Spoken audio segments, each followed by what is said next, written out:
नतीजों पर फोकस, इसमें शुरुआत करेंगे भारती एयरटेल से, जिसने आज मार्केट को गिराया हुआ है। थोड़ा इसका भी वेटेज है और टेलीकॉम सेक्टर की दिग्गज कंपनी।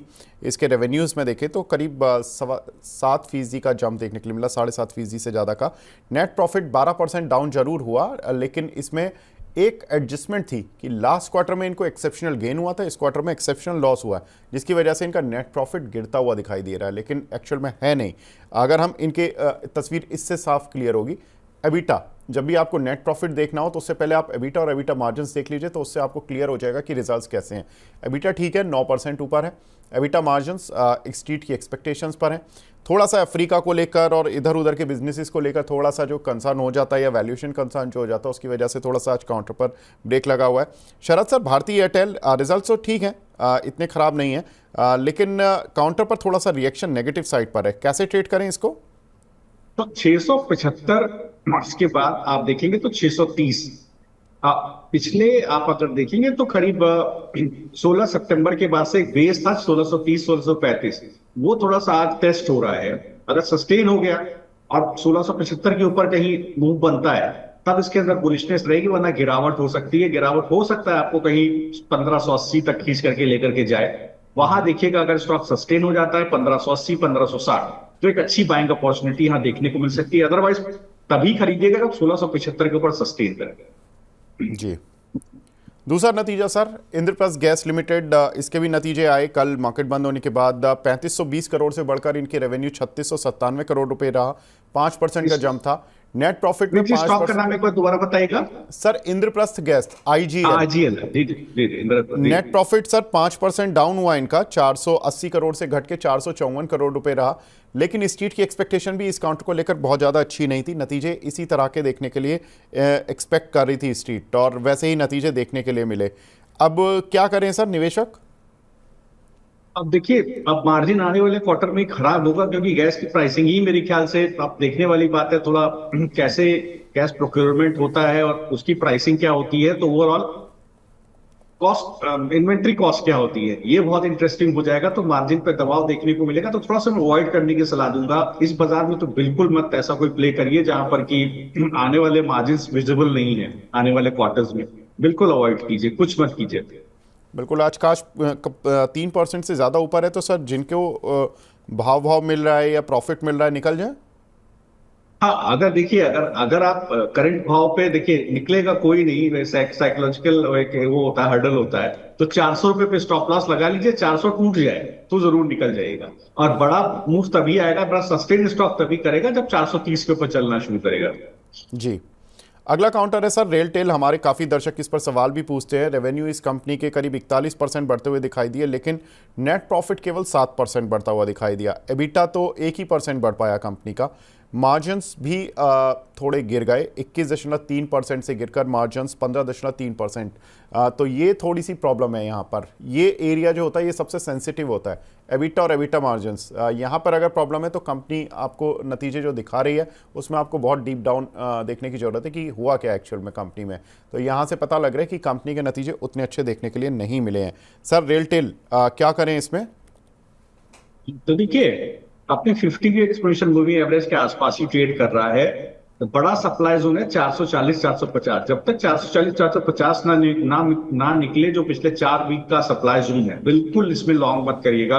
अगर आप हैं तो एक 370 के बाद स्टॉप लॉस रखिए।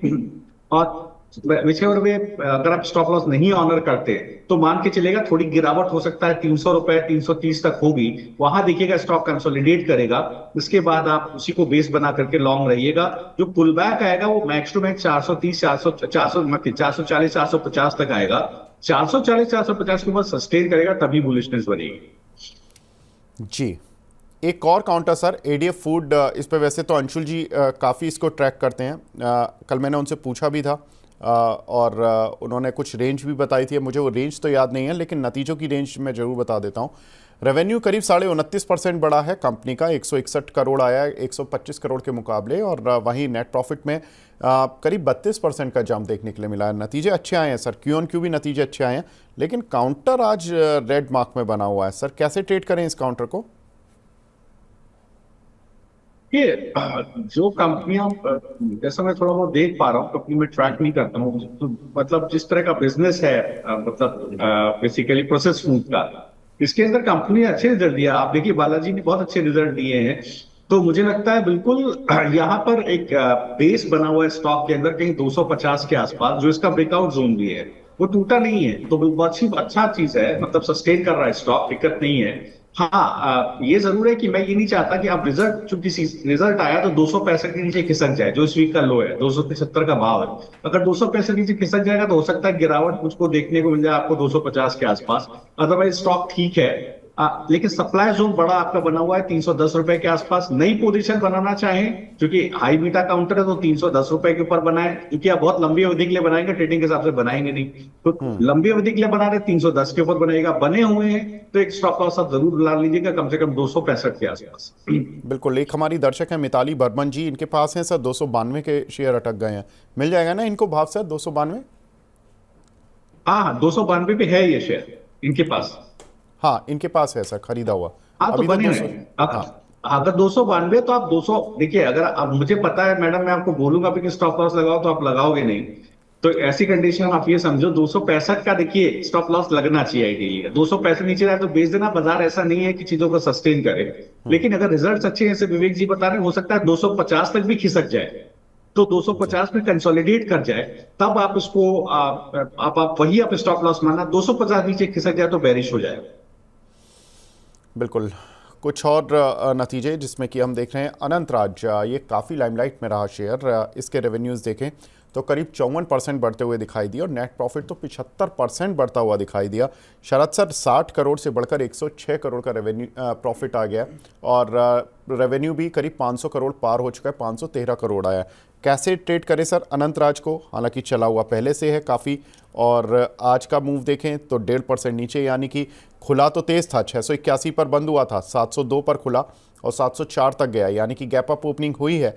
लेकिन ये संकेत कि वहाँ से इतनी तेज प्रॉफिट बुकिंग आना कि ये काउंटर अपने हाई से आज के 34 रुपये नीचे है। मार्केट ठीक है नीचे है, लेकिन बैंक निफ्टी नहीं है नीचे आज। बाकी ब्रॉडर मार्केट को नीचे नहीं होना चाहिए था। अगर काउंटर आ रहे हैं नीचे तो ये प्रॉफिट बुकिंग का संकेत है या रख लें इसको, रिजल्ट अच्छे हैं?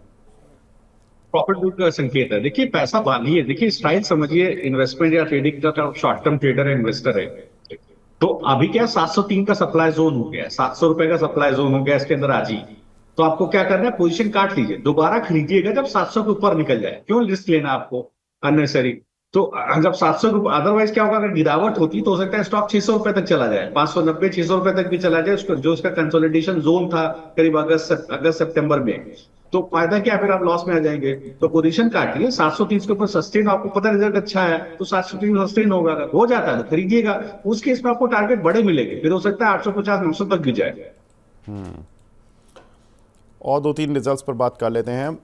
एक रिजल्ट है सर फेडरल बैंक का, ऑलरेडी काउंटर ने रिएक्शन दे दिया है, तो एक बार पढ़ देता हूं दर्शकों को। नेट इंटरेस्ट इनकम कंपनी की 15% और प्रॉफिट 11% बढ़ा है, एसेट क्वालिटी ठीक है। शरद सर अब 6% का मूव तो मिल चुका है, नतीजों का रिएक्शन आ चुका है, कोई और रिएक्शन लगता है कि ऑन चार्ट्स मिलेगा या यहाँ पर प्रॉफिट बुक कर ले जिनके पास है पोजीशन? देखिए ये बात तो समझ में आ गई कि पूरी जितनी बैंक निफ्टी की फॉल हुई, स्टॉक ने 180 82 का जोन तोड़ा ही नहीं। तो एक सपोर्ट तो है, स्टॉक को बड़ा स्ट्रेंथ बड़ी है। जैसे ही बैंक निफ्टी चलना शुरू करेगा तो ये तुरंत अपना जो सप्लाई जोन है 200 205 उसको तोड़ेगा और बहुत तेज ऊपर भागेगा। तो उस केस में अगर मैं एक्स्ट्रापोलेट करूं तो ये 240 250 तक भी जा सकता है।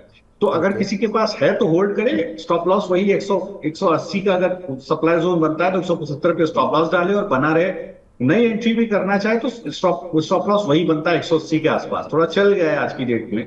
रिजल्ट्स पहले से डिस्काउंटेड था, जिस तरह का चार्ट पैटर्न था, जिस तरह से सस्टेन कर रहा था स्टॉक, समझ में आ गया था कि स्टॉक रिजल्ट, कंपनी के रिजल्ट बहुत अच्छे आएंगे, विच में फेडरल बैंक रिजल्ट अच्छे ही आते हैं। तो देखिए मुझे लगता है बिल्कुल अगर कोई है तो बिल्कुल होल्ड करे। नया भी लेना चाहता है तो 175 पे स्टॉप लॉस डाल के बाय ऑन डिप्स की स्टडी रखे, थोड़ा अभी खरीदे, थोड़ा 188 तक खरीदे और बना रहे। जैसे ही 205 के ऊपर जाएगा 240 के भाव दिखाई देंगे आपको, एक क्वार्टर का समय देंगे।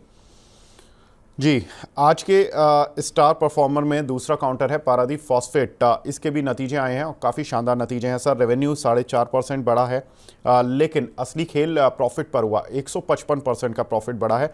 89 करोड़ से बढ़कर 228 करोड़। और ये प्रॉफिट ऐसा नहीं कि कोई एक्सेप्शनल आइटम्स या उन वजह से है, क्योंकि एबिटा का मूव भी काफ़ी शानदार है। कंपनी का एबिटा देखें तो 66% बढ़ा है, 256 करोड़ से बढ़कर 426 करोड़। और मार्जिन्स काफ़ी शानदार बढ़े हैं, 7% से बढ़कर 11% हो चुके हैं कंपनी के मार्जिन्स। सर काउंटर का मूव तो आ चुका है, लेकिन नतीजे भी काफ़ी शानदार है। मैं क्यू ऑन क्यू भी देख रहा था, थोड़ी सिक्लिकल इंडस्ट्री है, मॉनसून से रिलेटेड रहता है, तो ये जो पीरियड था ये एग्रो केमिकल कंपनीज़ या केमिकल कंपनीज़ के लिए डेफिनेटली अच्छा ही रहने वाला था, वो रहा भी है। कैसे देखें अब पारादीप को? निकल जाइए, देखिए अभी आप निकल जाइए, सप्लाई जोन है 97। देखिए अलग अलग बाजार का अलग अलग टेक्सचर होता है, मैं दर्शकों कहना चाहता हूँ, हर बाजार में अलग तरह से बिहेव किया जाता है। आप सब बाजार में एक तरह से बिहेव नहीं कर सकते। यहाँ पर आप समझिए रिजल्ट डिस्काउंट हो गए, अगर आज इसको चलना होता तो आज ये अपना जो सप्लाई जोन था 9700 उसको तोड़ देता। पहले भी इसका ये सप्लाई जोन रहा है, आप देखिए जुलाई इसी साल 24 में यही सप्लाई जोन रहा है 97 99। तो उसको तोड़ा नहीं इसने आज, तो वो तोड़ देता तो आप जरूर फिर निकल जाते हैं ऊपर, तो आप बने रहते हैं, ऊपर के टारगेट मिलते हैं। अभी तो अगर आपके पास है तो निकल जाइए, सस्टेन होने दीजिए 100 रुपए के ऊपर, दोबारा खरीद लीजिएगा। अगर 100 रुपए के ऊपर सस्टेन हो जाता तो जैसा मैं एक्स्ट्रापोलेट कर पा रहा हूँ, बहुत अच्छा टारगेट आपको 130 रुपए तक का मिल जाएगा। तो 30% अपसाइड इसके अंदर पेंडिंग है, तो उसके अब एक ट्रिगर लगा लीजिए, जब कभी 100 के ऊपर निकले तो खरीदिएगा। जी, much awaited result and much awaited counter, जिसको हमारे दर्शक रोज सुनना चाहते हैं, सुजलॉन, इसके भी नतीजे आए थे कल। मैं नतीजे पढ़ देता हूँ। नतीजों को पढ़ के आपको लगेगा कि शायद बहुत अच्छे नतीजे आए हैं, लेकिन मैं उसकी बारीकियां बताऊंगा तो आपको थोड़ा सा डिसअपॉइंटमेंट मिलेगा। मैं डिसअपॉइंट करना नहीं चाहता था, लेकिन सच्चाई बताना जरूरी है। रेवेन्यू 48% बढ़ा है, 2100 करोड़ रुपए आया 1421 करोड़ के मुकाबले। नेट प्रॉफिट 96% बढ़ा है, 102 करोड़ से 201 करोड़ रुपए आया, बढ़िया लग रहा है। बारीकी में बाद में बताऊंगा। एबिटा 31% बढ़ा है, 225 करोड़ से बढ़कर 294 करोड़। लेकिन अब थोड़ी सी आप प्रॉब्लम समझिए, मार्जिन्स यहाँ पर 15.8 से गिरकर 14% रहे हैं मार्जिन्स। और दूसरी बारीकी समझिए, जो आप समझ रहे हैं कि 96% प्रॉफिट बढ़ा है, वो YOY तो है, पिछले साल जुलाई सितंबर के मुकाबले तो 96% बढ़ा है, लेकिन अगर आप अप्रैल जून क्वार्टर से कंपेयर करेंगे तो ये प्रॉफिट 50% करीब 30% गिरा भी है।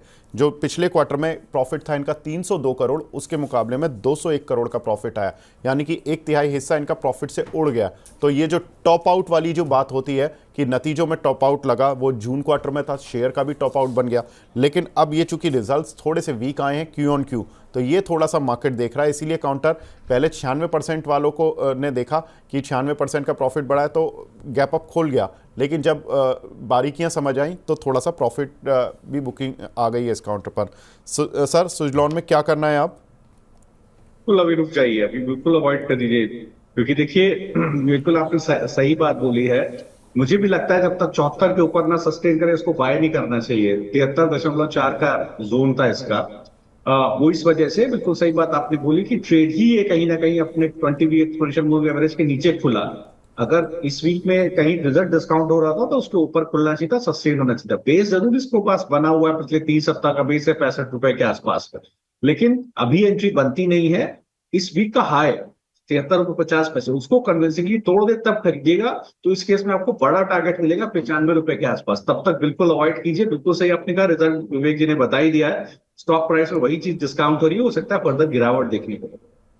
बिल्कुल, जब तक दूसरी अर्निंग नहीं आ जाती है जो कि Q on Q YOY street को खुश नहीं करती, जब तक हाई वैल्यूएशन वाले काउंटर्स पर यही रिस्क हो जाता है जो बबल जोन में थोड़ा चले गए हैं। तो सुजलॉन पर सर ने बता दिए लेवल्स, उनका जरूर ध्यान रखें।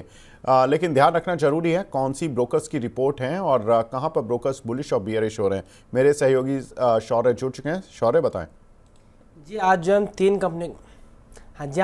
कंपनी के बारे में डिस्कस कर लेते हैं, जिसमें से पहली कंपनी है जिसपे 2 ब्रोकर्स की राय है, एक देशी एक विदेशी, वो है BHEL। अगर आप रिजल्ट्स की बात करें 96 करोड़ का प्रॉफिट किया था, बल्कि पिछले साल इसी क्वार्टर में आपको लॉस दिखा था 58 करोड़ को, यानी कंपनी लॉस से प्रॉफिट में आई है और उसके बाद अगर देखें तो वैसा नहीं है, ब्रोकर थोड़ा द काउंटर बुलिश नजर आ रहे हैं। जो मोतीलाल ओसवाल है वो काउंटर पर बुलिश है। मोतीलाल ओसवाल का मानना है कि जो रेवेन्यू की ग्रोथ है वो स्ट्रॉन्ग ऑर्डर बुक के थ्रू मिली थी, जो भी 74,600 करोड़ पर स्टैंड करती है।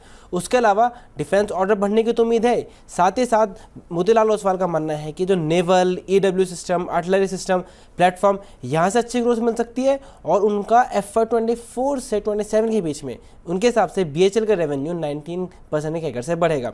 रिस्क की बात करें तो स्लो डाउन ऑर्डर में, कंपटीशन, फाइनलाइजेशन होने में टेंडर की ये मेजर रिस्क है।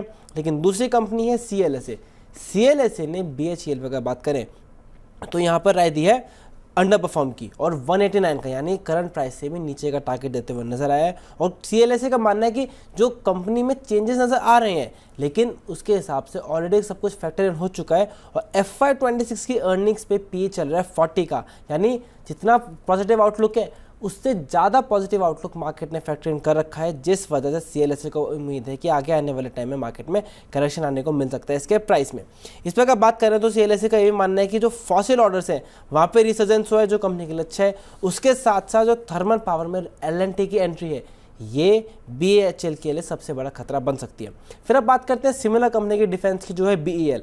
भारत इलेक्ट्रॉनिक्स की अगर बात करें उन्होंने 1091 करोड़ का प्रॉफिट दिखाया था, जो कि 34% की ग्रोथ है और एस्टिमेट से भी हायर है। हम अगर बात करें मॉर्गन स्टैनली की रेटिंग आई है, ओवरवेट की रेटिंग है और टारगेट है 364 का, यानी करंट प्राइस से अच्छी खासी अप मूव दिखाया है।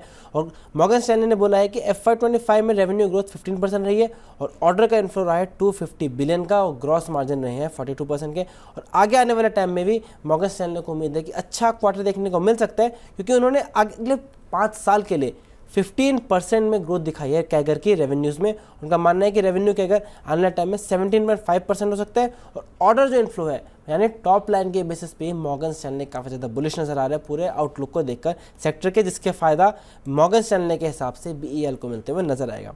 फिर है फर्स्ट सोर्स की अगर बात करें उसमें नोमुरा ने रेटिंग दिया है, बाय कॉल दिया है और टारगेट दिया है 400 रुपीज़ पर शेयर का। नोमुरा ने बताया कि quarter on quarter revenue beat करें और मार्जिन स्वयं इन लाइन रहे एस्टीमेट्स के। और FY25 के लिए जो गाइडेंस है उसे बढ़ा दिया गया है, 19.5 से 20.5 कर दिया गया, 11.5 से 13.5 के बदले, यानी अच्छी खासी तेजी देखने को मिली है। लगभग 8-9% की ग्रोथ दिखाई है रेवेन्यू की गाइडेंस में, वो नोमुरा ने बोला है। और दूसरी बात, मार्जिन एक्सपेंशन जो है वो स्लो रहने वाला है इनिशियली, क्योंकि फ्रंट लोडिंग की उम्मीद है। उसके बाद उन्होंने जो EPS का टारगेट है FY25 से FY27 को, उसको भी 2.6 से 9.6 कर दिया है। बिल्कुल, तो यहाँ पर काफ़ी कुछ रडार पर जो शेयर हैं उसमें BHEL हम बात भी कर रहे थे कि नतीजे ठीक हैं, लेकिन अब कन्फ्यूज़न भी है। एक कंपनी मोतीलाल ओसवाल मान रहे हैं कि नतीजे अच्छे हैं तो 360 का टारगेट है, CLSA मान रहे हैं कि प्रॉब्लम तो है, तो 189 रुपये का टारगेट उन्होंने दिया हुआ है। तो ये आपको स्टॉप लॉस ऑफ टारगेट दोनों ही मिल गए मुझे लगता है फंडामेंटल वाले। लेकिन BEL यहाँ पर कंप्लीट ओवरवेट की रेटिंग, नतीजे काफ़ी शानदार देखने के लिए मिले थे, 364 का टारगेट मॉर्गन स्टैनली का। और फर्स्ट सोर्स सॉल्यूशन यहाँ पर नोमुरा का टारगेट है 400 रुपये का। तो ये कुछ एक काउंटर्स जो कि रिसर्च हाउसेस की रडार पर हैं और इन पर शौर्य ने हमें अपना बता दिया है कि किस तरह से वो टारगेट्स लेकर चल रहे हैं और क्या कुछ उनकी बारीकियाँ हैं। शौर्य, बहुत बहुत शुक्रिया हमसे जुड़ने के लिए। शरद सर के पास लौटता हूँ। शरद सर, कुछ एक रिजल्ट्स वाले काउंटर जो कि जिनके कि आज नतीजे हैं सर, उसमें Adani Enterprises, Ports, Canara Bank, Hindustan Construction, CONCOR, हुडको, इतने सारे जो हमारे दर्शक डेली सवाल पूछते हैं उसमें कुछ हैं। सर, अदानी एंटरप्राइजेज रिजल्ट्स तो अच्छे एक्सपेक्टेड हैं, पोर्ट्स के भी रिजल्ट्स अच्छे एक्सपेक्टेड हैं, टर्न अराउंड हो सकता है अदानी एंटरप्राइज के रिजल्ट्स में, क्योंकि बेस छोटा है। काउंटर लेकिन रिएक्ट नहीं कर पा रहा है, कल कोशिश की थी लेकिन आज चल नहीं पा रहा। कैसे ट्रेड करें सर इस काउंटर को? देखिए, अडानी में अगर आप देखेंगे तो जितने भी कंपनीज के रिजल्ट सारे अच्छे आ रहे हैं, लेकिन स्टॉक्स रिएक्ट नहीं कर रहे हैं। अच्छे रिजल्ट्स को भी स्टॉक्स रिएक्ट नहीं कर रहे, क्योंकि बाजार का टेक्सचर थोड़ा सा बिगड़ा हुआ है। आप देखिए, बाजार का थोड़ा सा सेंटीमेंट खराब है। पर्टिकुलर स्टॉक को भी आप देखिएगा तो वीक है। मतलब अडानी एंटरप्राइजेस अगर आप देखिए तो जो आज का जो हाई है करीब 2830 के आसपास, जब तक वो ना निकले आप बुलिश पर होइएगा, वो निकल जाए, अगर वहां पर आपको ब्रेकआउट देखने को मिलता है, 2830 के ऊपर स्टॉक जाता है, सस्टेन होता है, 2738 का भाव है, तो आपको 3100 तक के टारगेट बिल्कुल तब लेकर के इन दैट केस चलने चाहिए। यहाँ पर कैनरा बैंक के सबसे ज्यादा मैं बुलिश हूँ। क्योंकि देखिए बैंक ऑफ बड़ौदा के रिजल्ट अच्छे हैं, पीएसयू बैंक के मोरलेस रिजल्ट अच्छे ही आ रहे हैं। एक 93 रुपए का अच्छा बेस बना हुआ है स्टॉक का। स्टॉक इस जोन को स्टॉक ने काफी लंबे समय से तोड़ा नहीं है, करीब पूरे साल का आप देख ले तो सालाना बेस है। हाँ, थोड़ा सप्लाई जोन बना हुआ है करीब 105 रुपए के आसपास, 100 रुपए का भाव है। लेकिन इसके बावजूद मुझे लगता है रिस्क यहाँ पर लिया जा सकता है, रिजल्ट अच्छे आएंगे। अगर कोई रिजल्ट ही प्ले करना चाहता है तो यहाँ पर एक अच्छा कॉल आ सकता है। अदर देन दैट आप देखिए हिताची एनर्जी, इसको पावर इंडिया के नाम से भी जानते हैं। मुझे लगता है कि जिस तरह के यहाँ पर देखिए पावर सेक्टर के रिजल्ट ठीक ही ठाक आ रहे हैं। देखिए यहाँ पर सीजी पावर के रिजल्ट अच्छे आते हैं, हिताची एनर्जी के रिजल्ट भी अच्छे आते हुए दिखाई देंगे। अगर आप एंट्री करना चाहें तो तुरंत ना करें, 13,500 का भाव है, इसको 14,150 के ऊपर निकलने दें। 14,150 के ऊपर सस्टेन करें, आपको बड़ा मूव ऊपर की तरफ दिखाई देगा। ये ऑल टाइम हाई 16,350 का भी तोड़ सकता है, मुझे लगता है धीरे धीरे 18,000 की तरफ जा सकता है। तो यहाँ पर आपको एक अच्छा मूव देखने को मिल सकता है। तो ये जरूर, और हुडको में भी आप अगर देखें तो गिरावट है, लेकिन एक बेस बना हुआ 165 180 के आसपास का बेस है। तो मुझे लगता है अगर ये कहीं 215 के ऊपर सस्टेन हो जाए, पहले 15 रुपया छोड़ दीजिए, 200 रुपए का भाव है, 7-7.5%, क्योंकि हाई बीटा स्टॉक है, चलता भी बहुत लंबे तरीके से है।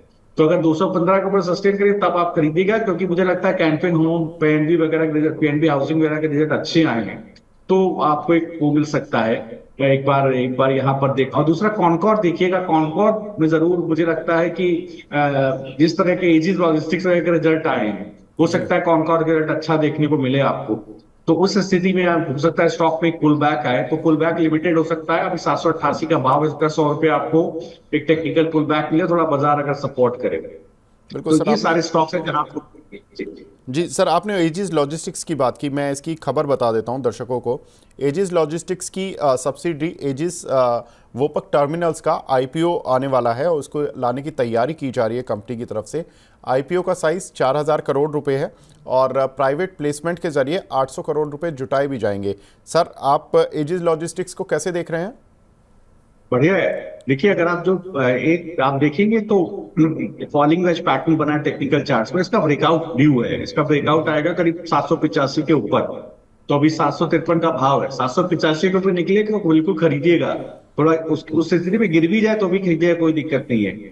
मुझे लगता है अच्छा बेस 630-650 में बना हुआ है। ये स्टॉक 930 रुपए जाने की तैयारी कर रहा है, तो आप मान के चलिए करीब यहाँ से क्या 750-930, तो मोटा मोटा आपको जो है 180 रुपए का यहाँ पर अपसाइड दिखेगा। तो बड़े मूव की तैयारी हो रही है जिस लॉजिस्टिक को, बिल्कुल इसके अंदर बने रहना चाहिए। मतलब एक ब्रेकआउट के बाद माफ कीजिएगा, 780 के बाद खरीदिए, अभी कोई चांस ना लीजिए। बहुत रिस्की ट्रेडर है, रिस्क ले सकते हैं, तो थोड़ा थोड़ा करके एंटर करिए, 20-20% करके पैसा डालिए, और जो है ब्रेकआउट आने पर 780 पर थोड़ा कॉन्फिडेंट हो जाइए, 930 का भाव आपको मिलेगा।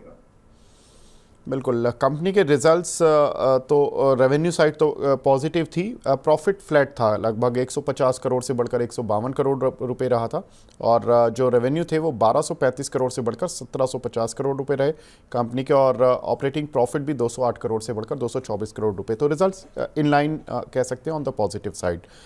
लेकिन कुछ दर्शक हैं सर, क्योंकि आज नतीजों से उम्मीद को मुझे थोड़ा सा एक्सटेंड करना पड़ रहा है और छोटे शेयर ऊंची छलांग को थोड़ा सा मैं अभी डेफर किए वो बैठा हूँ क्योंकि हमें एक मैनेजमेंट का वेट हो रहा है, उनसे नतीजों पर चर्चा करनी है। लेकिन दर्शकों के सवाल लेते हैं हम। राहुल दास जी का सवाल है सर, टाटा स्टील पूछ रहे हैं ये होल्ड करें या बाय करें या इसको रखें, 165 रुपये के लिए हुए इन्होंने। देखिए इसका बेस वही फिर आके घूम करके वहीं आ गया 140-145, तो जब तक इसको ना तोड़े तो आप होल्ड कीजिए। नई खरीदारी एडिशन तब कीजिएगा जब 155 के ऊपर निकल जाए। 155 का सपोर्ट इसने तोड़ दिया, तो 140 का स्टॉप लॉस ला करके आप बने रहिए। एडिशन तब कीजिएगा, जो दर्शक देख रहे हैं बाकी अगर वो खरीदना चाहे 155 खरीदे, आप भी साहब ऐड करना तो 155 के ऊपर कीजिएगा। उस स्थिति में आपको 180 का टारगेट ऊपर देखने को मिलेगा। जी, ईश्वरन देओल जी का सवाल है, गेल के इनके पास सर कुछ शेयर पड़े हुए हैं 230 रुपए के, क्या अभी एवरेज कर सकते हैं? अभी मत एवरेज कीजिएगा गेल को। गेल या तो गिर करके 180-85 पे मिले, अभी 200 रुपए का भाव है, तब एवरेज कीजिएगा। और यह आपको ऊपर 210 को ब्रीच कर दे, 210 के ऊपर जाके सस्टेन कर जाए, बना रहे, तब आप उसको खरीदिएगा। तभी आपको बड़ा मूव देखने को मिलेगा। एक ब्रेकडाउन देखने को मिला है, तो हो सकता है स्टॉक में थोड़ा आपको प्रेशर देखने को। जी, अंशुमन जी, आपने टाटा तो लिख दिया सर, पूरा लिखिए। टाटा की बहुत सारी कंपनियां हैं सर, ऐसे तो पता लगाना बहुत मुश्किल हो जाएगा कि टाटा की कौन सी कंपनी पर आपका सवाल है। तेहा अली जी का सवाल है एनसीसी पर। सर 314 शेयर लिए हुए इन्होंने 326 रुपए के, 6 महीने का व्यू है, क्या करना है? देखिए, कल तनु प्रोजेक्ट वगैरह का रिजल्ट अच्छे आए हैं, तो मुझे लगता है कि एनसीसी का भी एक बन गया है अच्छे रिजल्ट का, मुझे लगता है यहाँ पर है हिसाब किताब। तो देखिए 270 के बाद बहुत अच्छा बेस है एनसीसी में, तो ये बिल्कुल आप 270 के पास अगर बेस है तो बिल्कुल उस बेस को पकड़ के चलिए। मुझे लगता है बड़ा मूव जैसे 300 रुपए के ऊपर चलेगा, 285 भाव है, बड़े मूव्स के अंदर आएंगे तो दो तरीके, या तो रिस्क अगर आप लेना चाहते हैं 270 के स्टॉप लॉस से खरीदिए, वीक फ्राइडे टू फ्राइडे 270 देखिए कट जाए तो काट दीजिएगा, या अगर थोड़ा वेट कर सकते हैं तो 295 के ऊपर निकलने दीजिए, 295 के ऊपर सस्टेन करे तो खरीदेगा, आपको बड़ा मूव एकदम देखने को मिलेगा। है तो 270 के स्टॉप लॉस से बने रहे। जी, हेमंत रॉय जी का सवाल है सर, ट्रेंड पर अगले 1 मंथ का विजन चाहते हैं, क्या करना चाहिए? तो देखिए स्टॉक काफी चला है, रिजल्ट भी ठीक ठाक आए हैं, और देखिए जी, तो देखिए नहीं माफ कीजिएगा, रिजल्ट आए नहीं है, सॉरी। तो देखिएगा ठीक है, तो ट्रेंड में आप देखिएगा यहाँ पर 6800 रुपए का एक बेस बना हुआ है। देखिए वीमार्ट वगैरह रिजल्ट अच्छे आए हैं, तो एक बार क्यों लिया जा सकता है, मुझे लगता है बहुत अच्छा बेस 68 रुपए के आसपास बना हुआ है। तो वो जब तक 6800 नहीं टूटता तब तक बेरिशनेस नहीं रहेगी, लेकिन बड़ा मूव तब आएगा जब ये कहीं अपना सप्लाई जोन 7800 का काट देगा। 7800 का एक बड़ा सप्लाई जोन बन गया है इसके अंदर, वो काटे तो एक बड़ा मूव आपको दोबारा 9000 की तरफ देखने को मिलेगा। तब तक आप 6800 के आसपास का स्टॉप लॉस लगा करके खड़े रहिए। जी, अंशुमन जी का सवाल आ गया टाटा मोटर्स पर, ये सवाल पूछ रहे थे सर, टाटा मोटर्स पर आपका व्यू? देखिए ये आपने देखा फेस्टिव सीजन की डिमांड थोड़ी सी म्यूटेड रह सकती है, ये सभी लोग बजाज ऑटो की कमेंट्री के बाद से सबका निकल करके आ रहा है। तो देखिए क्या हुआ है कि ब्रेकडाउन आया है 895 रुपए का, जो आना नहीं चाहिए था। स्टॉक काफी स्ट्रेंथ था, ये वही जोन है जो पूरा साल आप 5 फरवरी के बाद से पूरा कंसोलिडेशन ब्रेकआउट यहीं से देखने को मिला था, वो जोन भी स्टॉक ने तोड़ दिया है। तो अगला सपोर्ट जोन क्या है? सपोर्ट जोन है 785 से लेकर के कहीं 820 तक, इस जोन में जाके स्टॉक कंसोलिडेट हो सकता है। तो वहां देखिएगा कंसोलिडेट हो जाए 3 4 5 दिन 10 दिन, तो आप बिल्कुल बुलिश हो जाएगा। उसी का स्टॉप डे का, उसी का लो का स्टॉप लॉस रखिएगा। पुल बैक आएगा वही 895 900 तक, बड़ा मूव तभी आएगा जब वो 895 900 के जोन के ऊपर सस्टेन करेगा। जी, एक हमारे दर्शक हैं साबिहा सईद जी, काफ़ी रेगुलर व्यूअर हैं सर, आज भी मेरा क्वेश्चन नहीं लिया लगता है। आपका लेते तो हैं सईद जी। शरद सर से आंसर चाहिए ओएनजीसी पर सर, 298 रुपये के लिए हुए हैं इन्होंने, और परसिस्टेंट सिस्टम का भी टारगेट बता दीजिए। देखिए जहां तक परसिस्टेंट सिस्टम का है, परसिस्टेंट सिस्टम को तो आप रख के भूल जाइए। देखिए बहुत अच्छा स्टॉक ने मूव दिया है, 3400 रुपए से मैं रिकमेंड कर रहा हूँ, अभी भाव है 5600। तो बिल्कुल देखिए जिस तरह के इसके रिजल्ट्स आ रहे हैं परसिस्टेंट को खोज के, तो बिल्कुल बहुत अच्छा है, आने वाले क्वार्टर में भी बना रहेगा। तो अभी देखिए निफ्टी आईटी की बात विवेक जी ने की, किस तरह से निफ्टी आईटी ब्रेकआउट की संभावना, ब्रेकआउट आया था तो बहुत अच्छा स्टॉक चलेगा। मुझे लगता है अगर इसको 2 क्वार्टर आप होल्ड कर जाए परसिस्टेंट को, और आप रोज रोज ना देखें, तो कम से कम आप मान करके चले 5800 का, फिर 5600 का भाव है, आपको बहुत आराम से कहीं ना कहीं 6700 रुपए तक जाता हुआ दिखाई देगा। मैं एक्स्ट्रापोलेट कर पा रहा हूँ। अब अगर ओएनजीसी को आप देखें तो ओएनजीसी में ब्रेकडाउन देखने को मिला है, इस वीक में सस्टेन कर रहा है, लेकिन 280 के नीचे खिसक गया, इसके नीचे जाना नहीं चाहिए था। तो देखिए यहाँ पर क्या है, अब चूंकि 280 के नीचे स्टॉक खिसक गया है, तो बेस कहाँ है स्टॉक का? इसका बेस है 246 रुपए से लेकर के कहीं 250-55 रुपए के आसपास, जहां पर अभी इसका लो बना है इस वीक का। उस जोन में इसको सस्टेन करने दीजिए, सस्टेन हो जाए, चलने लगे, इसके बाद एक पुल बैक आएगा 280 रुपए तक, बिल्कुल आएगा, ये दिख रहा है। तो पुल बैक आएगा 280 तक, वहां आप देखिएगा आपका मनी मैनेजमेंट क्या अलाउ करता है, आपको पोजीशन काटना है नहीं, 280 के ऊपर सस्टेन कर जाता है तो आप बुलिश हो जाएगा, फिर अपनी अपर ट्रेजेक्टरी में स्टॉक चलेगा। इधर आपको 320 330 तक के टारगेट दिख रहेगा।